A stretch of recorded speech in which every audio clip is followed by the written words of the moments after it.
안녕하세요. 잘 지내셨죠? 이제 이 코로나가 또 다시 좀 심해졌네요. 이제 한 2번 강의가 남은 것 같습니다. 그래서 오늘 13강, 다음 주에 14강 하면 마쳐질 것 같습니다. 자, 오늘 먼저 코로나19에 우리에게 주신 말씀 중에 다니엘 기도회를 통해서 주신 말씀을 한번 또 잠깐 나누고 또 시작하도록 하십시다. 다니엘 기도회가 이제 지난주에 이렇게 끝났어요. 저는 개인적으로 제가 집중해서 또 설교를 요약해서 교인들에게 나눠야 되기 때문에 좀 집중적으로 또 잘 이해가 안 되면 2번 듣기도 하고 또 그분이 있는 영상들이 있으면 다시 보기도 하고 그러면서 그분을 좀 더 쉽게 이해하려고 생각을 해봤어요. 그러다 보니까 다른 사람보다 훨씬 더 많은 그런 도전과 그런 은혜를 받았던 그런 시간 같아요. 자, 15일 차에 김은진 사모님이라는 분이 나오셨습니다. 이분은 뉴코리아 교회 사모님이시고요.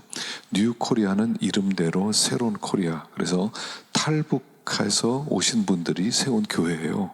그러니까 다 탈북자들로 이루어졌죠. 물론 이제 담임 목사님은 남한에서 장신대를 공부하신 그런 목사님이신데, 그런데 사모님은 탈북하신 그런 분이세요. 이분이 전한 내용은 신앙의 유산과 믿음의 여정이라고 하는 제목으로 말씀을 해주었는데, 이북에서부터 예수를 믿었던 사람이라는 거죠.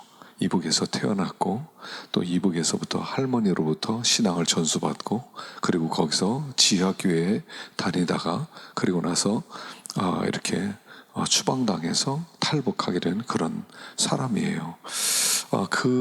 사모님을 통해서 받은 굉장히 중요한 도전이 뭐냐면 신앙은 반드시 자녀들에게 유산으로 물려질 수밖에 없다는 거라는 도전입니다. 여러분, 신앙은 뭐냐면 생명이에요. 신앙은 지식 전달이 아니고 정보 전달도 아니고 생명이기 때문에 나에게 생명이 있으면 다른 사람에게 생명을 반드시 전해주고 전염시킬 수밖에 없다는 그런 도전을 받았어요.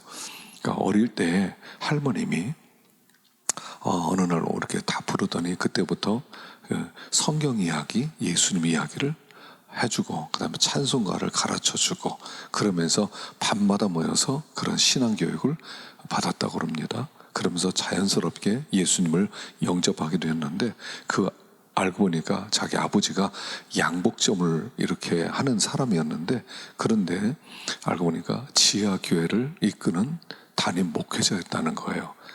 주일날만 되면 그 아버지가 교인들 이렇게 몰래 와서 지하 조용히 찬송 부르고 그 다음에 말씀을 나누고 그 다음에 헤어지고 흩어지고 알고 보니까 지하교회를 하고 있었다는 거죠. 근데 그게 자기 증조 할아버지 때부터 내려왔던 거라는 겁니다. 그래서 자연스럽게 신앙을 갖게 되었고 그리고 이제 어느 날 이제 아버지가 발각이 되어가지고 끌려가서 순교를 당하고 그리고 가족들은 산속으로 추방되어서 그 산속에서 믿음 생활을 하는데 할머니는 할아버지가 붙잡히고 나고 15일 만에 병에 눕게 되었고요. 세상을 떠나게 되었다는 것입니다. 그래서 자기의 신앙은 할머니로부터 이어졌다는 것.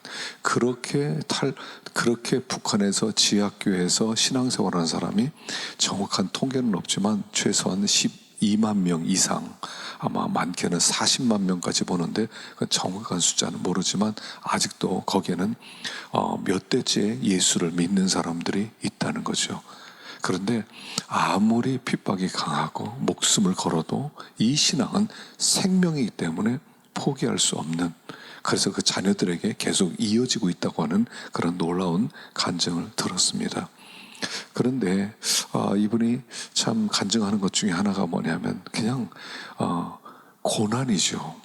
고난이에요. 근데 고난 속에서 그들이 순결해진다는 겁니다. 산속으로 추방을 당했습니다. 먹을 것도 안 주고 그 다음에 거기서 알아서 살아가는 거예요.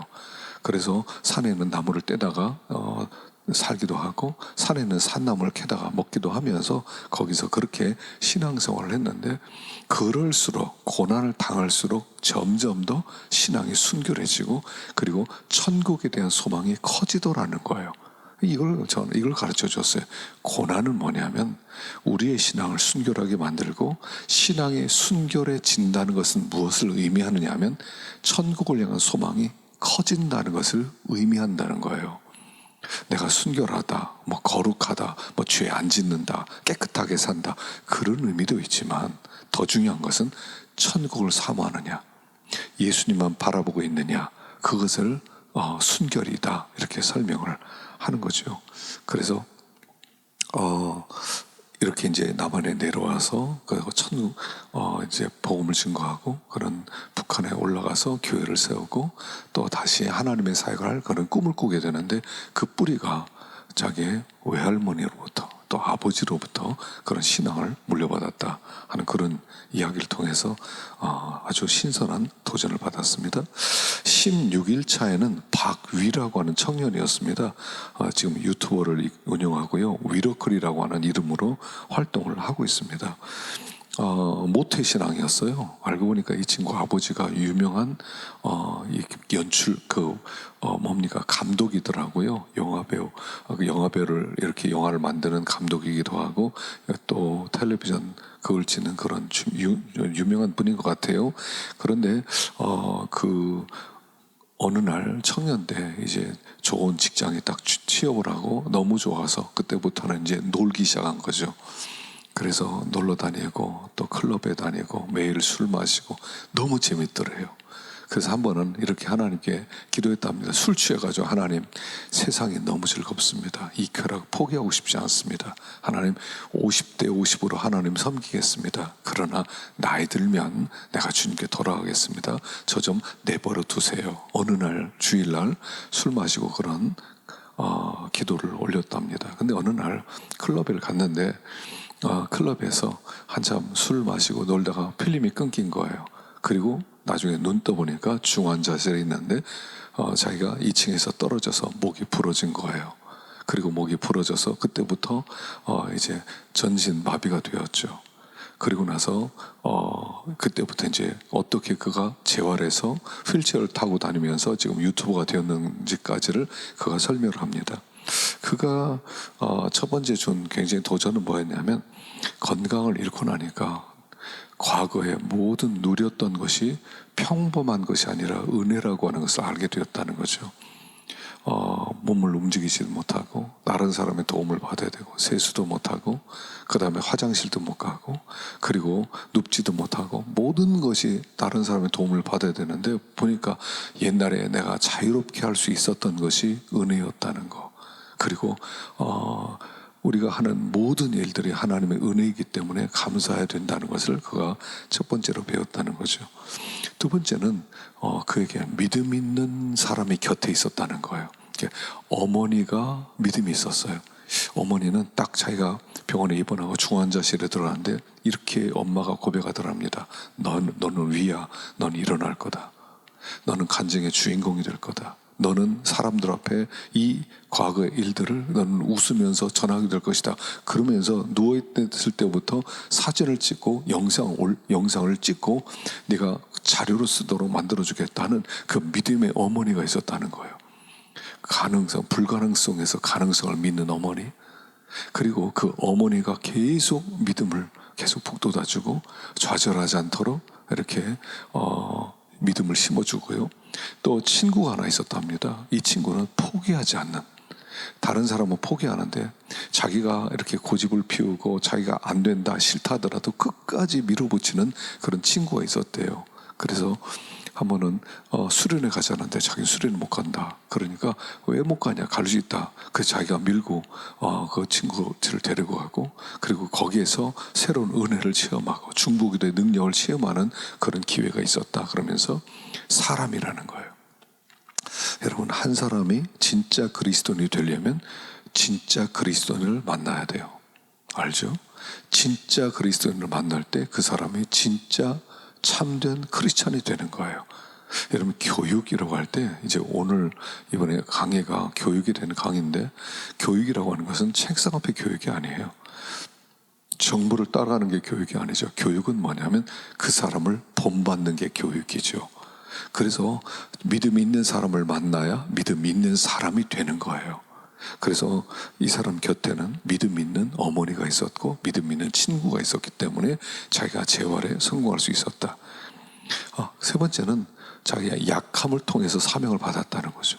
그가 이제 전신불수가 되었습니다. 그런데 그렇게 중보 기도해 주는 분들이 많고 어머니가 그렇게 기도해 주고 포기하지 않고 눈물을 흘리는 가운데 손가락 하나가 까딱 움직이기 시작하고요. 그래서 전신마비에서 반신마비로 하반신마비로 그가 이제 바뀌면서 그리고 나서 이제 하반신 재활을 시작하는 거예요. 뭐 죽을 뻔한 재활을 했겠죠. 근데 어느 날 너무 낙심스럽더래요. 내가 너무 한심하다. 그래서 자포자기 하고 싶어서 막 한참 우는데 하나님의 마음 가운데 십자가를 보여주시더래요. 십자가. 근데 십자가를 보니까 십자가가 하나님의 눈물이더래요. 너 힘들지? 나도 힘들다. 너를 바라보는 나도 힘들다. 그런 도전을 주시더래요. 그러면서 하나님은 그냥 구경만 하는 줄 알았더니 내 고난에 동참하는 분이더래요. 그리고 거기에서 그가 사명을 발견한 거예요. 약한 자들을 위해서 살아야 되겠구나. 주님의 십자가를 내가 이렇게 나를 약하게 만들어서 전하게 하는구나. 그리고 이 약해진 몸으로 사명을 받는 거예요. 그리고 그가 주님이 나를 이렇게 사랑했는데, 사랑이라고 하는 것은 내가 마음만 먹으면 할 수 있는 게 사랑이구나. 그래서 그가 그때부터 유튜버를 하면서 사람들을 이렇게 자기 이야기를 올리기 시작했대요. 난 이렇게 됐는데 내가 이렇게 그러나 이렇게 재활했다, 이렇게 일어섰다, 낙심하지 마라. 그러면서 굉장히 많은 사람들을 보면서 힘을 얻고 은혜를 받는 거예요. 이 사람은 전국을 다니고요, 세계를 다니면서 이 연약한 사람들을 만나서 소망을 심어주고 그들에게 그리스도의 사랑을 전하는 그런 사명자가 되었다는 거예요. 그래서 약할 때 사명을 발견하고 약할 때 하나님의 십자가를 증거하는 사람이 되었다 하는 그런 간증이었어요.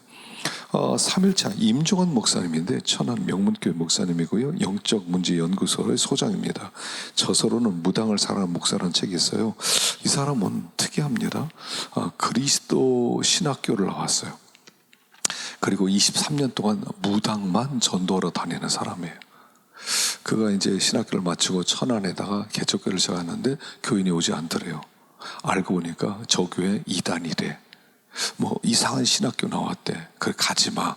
전도도 안 되고 교인도 안 하고 너무 낙심스럽더래요. 그래서 계속 기도하고 엎드리는데 하나님이 그 교회 오는데 무당집이 하나 있는데 그 사람에게 전도하라는 강력한 감동을 주시더래요. 그래서 하나님, 그건 아니죠. 그건 못합니다. 해본 적이 없습니다. 근데 기도만 하면 무당집을 하나님이 눈에 떠올리게 하고 가서 전도하라는 강력한 메시지를 주더래요. 계속 거부하다가 그가 할 수 없이 하나님, 그럼 한 번만 가겠습니다. 그리고 문을 두드렸대요. 아주 얼마나 힘들게 두드렸겠어요. 네, 딱 문을 여는데 남자가 서 있더래요. 키가 185쯤 되는 큰 사람이, 기골이 장대한 사람이 딱 서 있는데 알고 보니까 박수무당이더래요. 남자 무당. 그러더니 대뜸 한다는 얘기가, 목사님이 여기 웬일이십니까? 그러더라는 거예요. 자기 목사는 말도 안 하고 뭐 얼굴 부딪힌 적도 없는데 자기가 알아보더래요. 당장 가세요. 그래서 알았습니다 하고 그냥 나왔대요. 놀랬다는 겁니다. 내가 목사라는 걸 어떻게 알았지? 하나님, 나 이제 됐죠? 나 안 가도 되죠? 근데 기도할 때 그 사람 자꾸 떠오르더래요. 그래서 얼마 뒤에 또 찾아갔대요. 그랬더니 그 사람이 이사를 가버렸다는 거예요. 또 찾아올 줄 알고. 그러니까 귀신이 이사 가라고 했던 것 같아요. 그래서 그때부터 이 사람이 무당을 만날 때마다 전도하는데, 기가 막힌 사실은 무당들이 자기를 알아보더라는 거예요. 그리고 점이 안 쳐진다고 하고 가라고 그러고 예수 이름을 알더라는 것입니다. 그런데 알고 보니까 이 무당이 제일 불쌍한 사람이더래요.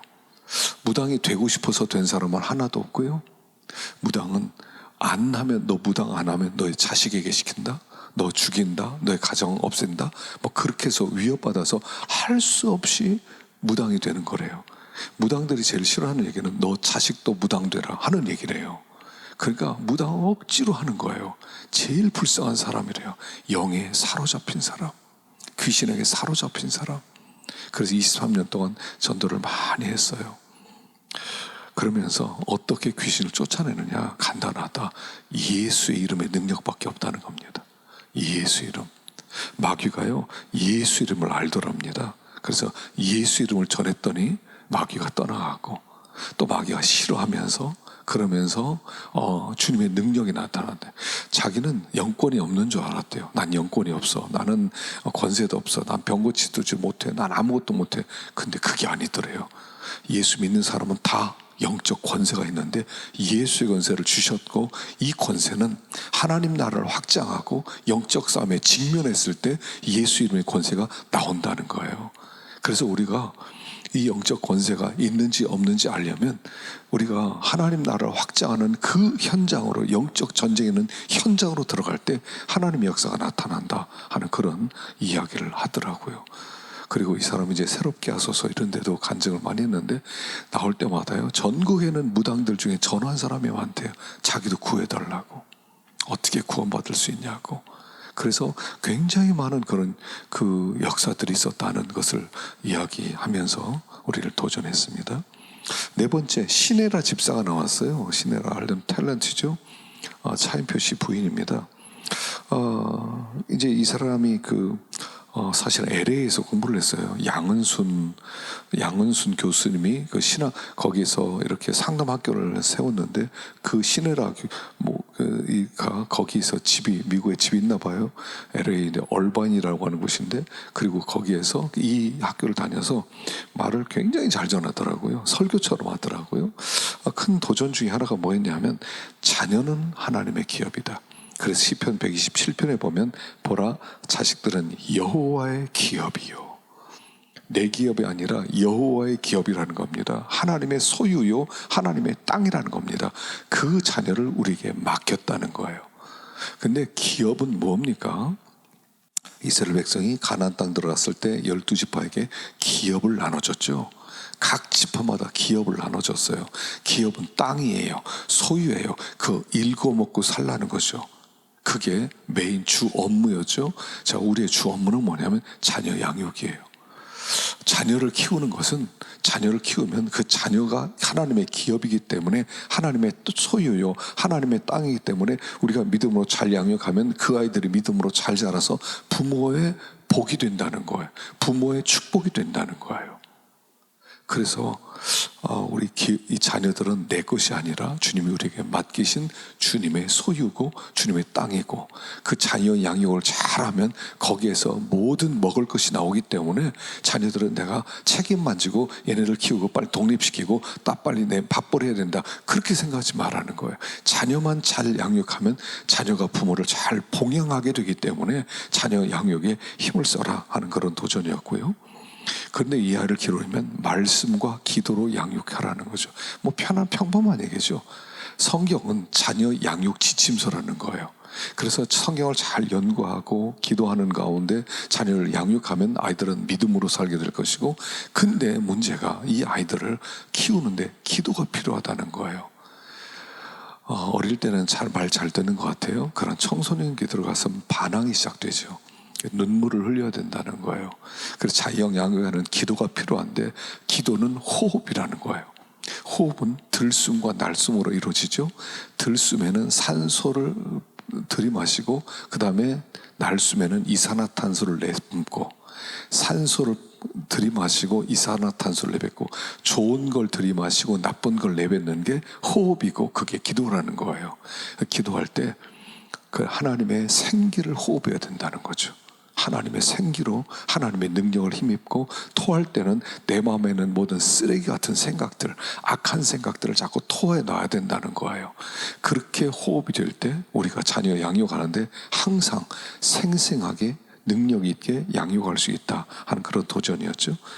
그리고 자녀들에게 가장 큰 복을 줘야 되는데 믿음의 유산을 남겨줘야 된다. 그 천국을 주라는 거예요. 여러분, 우리가 받은 최고의 복이 무엇입니까? 천국이죠. 우리는 하나님 나라를 선물로 받았어요. 여러분, 생각만 해도 놀랍지 않습니까? 가슴 벅차오르지 않으세요? 천국을 선물로 받았어요. 자녀들에게 그 천국을 유산으로 물려주라는 거죠. 자, 19일차 최병락 목사님이 오셨어요.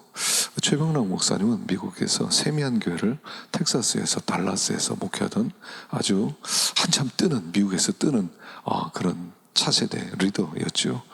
그래서 그 세미한 그럴 때 세계로 또 미국을 한국을 그리스도께 이런 표어를 가지고 세워진 교회가 세미한 교회였죠. 이분이 이제 미국에서 엄청나게 교회를 부흥시켰어요. 근데 어떻게 자기가 그렇게 부흥시켜서 그런 복을 받았느냐? 한 가지예요. 교회를 사랑했다는 거예요. 교회. 그 이제 청소년기에 예수를 믿었습니다. 그리고 어떤 날 성가대를 하게 되었대요. 그런데 어떤 나이 많은 장로님 한 분이 성찬식을 하는데 주일날 앞으로 뚜벅뚜벅 가운데로 나오더래요. 그러더니 성찬상을 확 뒤집어 버리더래요. 교인들이 가만히 있더래요. 그 다음 주일날 또 성찬식을 하는데 그 장로님 또 가운데로 나오더래요. 그래서 자기가 뛰어나갔대요. 장로님 이러지 마세요. 팔을 붙들고 옆으로 앉혔다고 그럽니다. 나중에 성찬식을 잘 마쳤는데 이 장로님이 자기 아버지한테 전화했대. 예수도 안 믿는데 네 아들이 내 팔 부러뜨렸으니까 내가 고소할 때 하겠다. 그래서 아버지가 그 장로님에게 무릎 꿇고 빌면서 한 번만 용서해달라고 빌었대요. 그리고 장로님 자기를 부르더랍니다. 부르더니 너 나가, 교회 나가. 이 교회 내 교회야. 나가 하더랍니다. 그래서 쫓겨났대요. 근데 어느 날 하나님이 주님이 감동을 주시는데 그날 참 고마웠다 하는 감동을 주시더래요. 그리고 나서 이제 신학교를 마치고 미국으로 유학을 갔습니다. 정말 굉장히 어렵게 살았어요. 이분이 안 해본 일이 없을 만큼 고생 직사하게 했어요. 근데 작은 교회를 섬겼습니다. 작은 교회인데 100명 된 교회였는데 시험 들어서 한 80명 떠나고 20명 남았는데 목사님도 교수로 부름받아서 가게 되었고요. 자기가 20명 된 교회를 맡았답니다. 너무 마음이 불편했대요. 그래서 내가 여기 있을 사람이 아닌데 난 큰 교회 있어야 되는 사람인데 내가 왜 여기 있지? 그렇게 있었대요. 그런데 전화가 어디서 왔답니다. 한 400명 되는 교회고 그리고 교회 건물도 있고 오라고 너무 좋았대요. 가겠다고. 한 달 뒤에 가겠다고. 그 정리를 하려고 그러는데 이제 어느 날 야외 예배를 드리러 갔답니다. 그 야외 예배에서 다 자기는 벤치에 앉아서 교인들이 고기 구워 먹고 아이들 노는 걸 가만히 지켜보고 있었대요. 하나님이 이렇게 조용히 물으시더래요. 야, 기분이 좋냐? 그럼요. 하나님 감사합니다. 큰 교회를 보내주셔서. 그래, 가서 열심히 목회해라. 근데 이 교회는 누가 맞냐? 어떤 목사가 오면 좋겠냐? 하나님께 질문을 하더래요. 근데 막상 대답할 말이 없더래요. 그래서 마음에 갑자기 눈물이 쏟아지면서 하나님에게 이렇게 고백했답니다. 하나님, 이 교회 지키겠습니다. 그리고 그 400명 된 교회 못 가겠다고 연락을 한 거예요. 그리고 밑바닥부터 목회를 시작하는데 하나님이 그때부터 복을 주기 시작하는 거예요. 그리고 교회 문을 열어주시는 거예요. 교인들이 몰려들기 시작해요. 3년 되니까 건물을 샀는데 그 자리가 없을 만큼 차서 또 다른 더 큰 데를 샀는데 3년 만에 또 부흥하고 또 옮기고 그러면서 교회가 엄청나게 큰 교회가 되었어요. 네. 어느 날 하나님이 그러더랍니다. 넌 여기까지다. 한국으로 와라. 그 한국에서 강남중앙침례교회에서 콜링이 와가지고 지금 현재 여기가 있다. 그러면서 한 가지를 얘기하더라고요. 교회를 사랑해라. 교회는 그리스도의 몸이다. 그리스도의 교회 몸이기 때문에 교회를 사랑하는 자를 주님이 사랑하신다. 여러분, 하나님 우리를 부르셨어요. 어디에 있든지 간에 하나님의 교회예요. 하나님에게 충성을 다하면 하나님이 그 마음을 알아주시게 돼 있어요. 하나님께 인정받으라는 거예요. 그게 제일 큰 도전이었어요.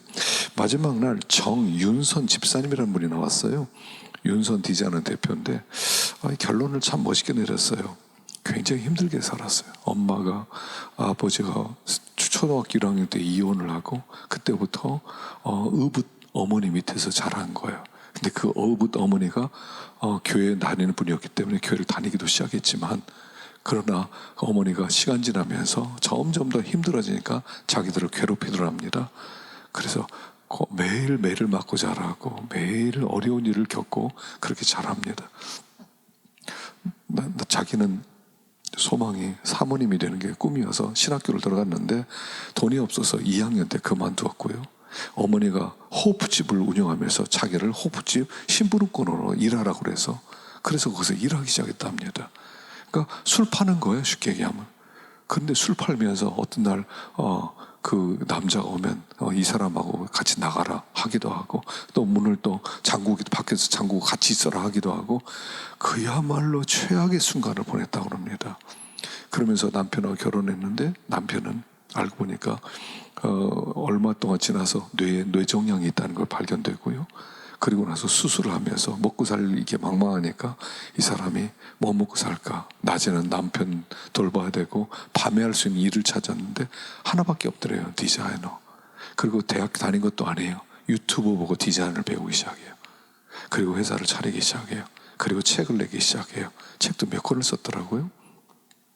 그리고 나서 하나님이 축복해 주셔서 한 10명 디자이너를 이끌고 좋은 정말 화목한 그런 회사를 세웠더라고요. 근데 이 사람이 결론을 이렇게 내렸어요. 하나님은 이렇게 인생을 얼마 살지 않았지만 쭉 보니까 하나님이 하시는 일을 항상 옳은 일일 수밖에 없다는 거예요. 그래서 어느 순간인가 하나님이 어떤 분인가 생각하는데, 하나님은 영원한 분이고 그냥 뭐 이렇게 크신 하나님 이런 분이 아니더래요.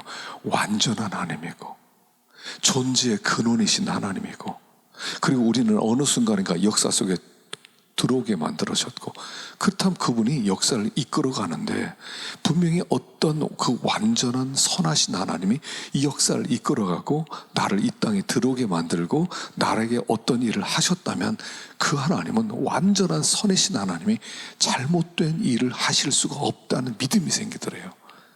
하나님은 항상 옳은 일을 하는 거예요. 내가 매를 맞고 억울한 일 당하고 욕을 당하고 내가 무슨 일을 당한다 하더라도 하나님이 행하시는 일은 옳습니다 라고 인정할 수밖에 없더라는 거죠. 그래서 그 하나님을 만나서, 그러니까 하나님이 이제 내 인생에 어떤 일이 벌어질지 몰라요. 어떤 고난이 올지도 몰라요. 괜찮다는 겁니다. 하나님이 행하시는 일이라면 반드시 옳은 일이라는 거예요. 거기에 대한 반응으로 감사하는 것이 우리가 가야 될 길이다 하는 놀라운 결론을 내렸어요. 그래서 여러분, 하나님이 지금 억울한 일을, 여러분 사역하면서 억울할 수도 있죠. 담임 목사님에게 또 욕을 먹을 수도 있고, 담임 목사님 말도 안 나게 할 수도 있고, 또 교회 장로님들 또 이런 욕 할 수 있고 저런 욕 할 수 있고, 괜찮아요. 그런 환경 속에 하나님은 옳게 나를 이끌어가는 거예요. 우리는 그 가운데서 하나님이 하신 일을 인정하고 감사하는 게 우리 일이라는 거예요. 그럼 하나님은 일하시고 완전한 작품을 만들어 놓으셔서 나를 간증의 주인공이 되게 하실 것이다 하는 게 결론이었어요. 그래서 저에겐 참 큰 도전이었는데, 하여튼 여러분들이 다니엘 기도에 또 참여하는 것도 좀 전 좋을 거라는 그런 생각을 듭니다. 자, 마치고요, 다음 시간 하도록 하십시다.